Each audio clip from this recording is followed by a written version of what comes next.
and we are listening to our people. Kia ora tātou. The Honourable Tolley. Mr Speaker, well, I have to say there's nothing more unedifying in this House than seeing Māori attack other Māori. And I have to say that that member is running scared because the Māori Party are giving leadership to our iwi up and down the country, and that member should be very afraid for Ikaroa Rāwhiti.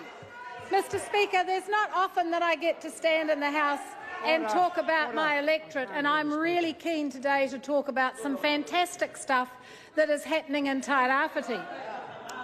That backed, I have to say, by hard work from our Minister for Māori Development, the Honourable Te Ururoa Flavel. And I'm very proud of the work that this government is doing, working in hand on economic development for our regions. So several of my Cabinet colleagues, in fact there were 5 of us that stood in the Gisborne Memorial Hall recently to launch the Tairāwhiti Economic Action Plan.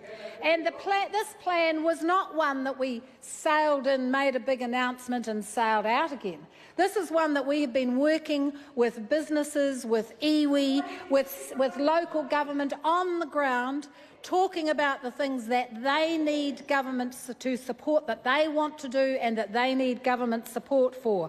This was a locally focused plan that was driven by local businesses, and that's the difference between this side of the House and the other side of the House, who believe that just by popping into Gisborne every now and then and promising a bit of money that they're going to get their votes. Well, actually, Gisborne people are much more intelligent than that.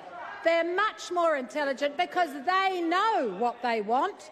They launched 2 plans that day, one by iwi, who have a very clear vision for what they want to achieve for their people up and down in Tairāwhiti, and their local businesses also have a clear vision, and they know exactly what they want from government, and they asked for it, and we gave it to them by and large. $2 million contribution to the most exciting wood processing facility that this country has seen. This is new industry that uses 21st century techniques to achieve high quality wood products from low quality from low quality pine trees at the moment. Mr Speaker, there's exciting stuff happening in Tairāwhiti, and I just wish that we could all get together to celebrate what's happening. There is huge scope in this part of the world. There is huge scope. We have the greatest resource is the people of the Tairāwhiti region. I was pleased to announce just under $2 million in extra support to work with particularly youth, supporting people into long-term sustainable employment, because unemployment is a big issue in Gisborne and Tairāwhiti, and there is a huge desire from local businesses to employ local people. So in that package we included a number of initiatives, including a youth employment strategy, not our strategy, supporting one that's been developed by local people for their own youth. There's a pilot to help rehabilitate young people from drug use, which is a problem in the area, and help them into work. There's truck driver training. There's help to get a driver's licence, and there's a horticulture sector coordinator. Now, this is something that they particularly asked for. Anyone who knows the Gisborne region knows it's a very diverse area, and seasonal workers can move from one industry to another. So we are trialling ways to get that sector together and working together so that people can move from a different industry to give them all year round work.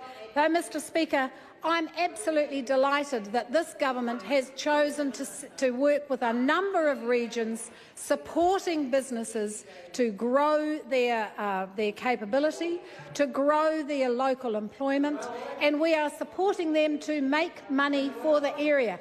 And one of the recent decisions was to allow the fantastically scenic rail track from Gisborne to Wairoa to be used for a cycle trail. And I think that's a really good use for a rail line that nobody used Nobody used it. Nobody was prepared to sign on the dotted line to use it. And so we're now putting that to good use, Mr Speaker. This government supports the regions. Mr Speaker. Ron Mark.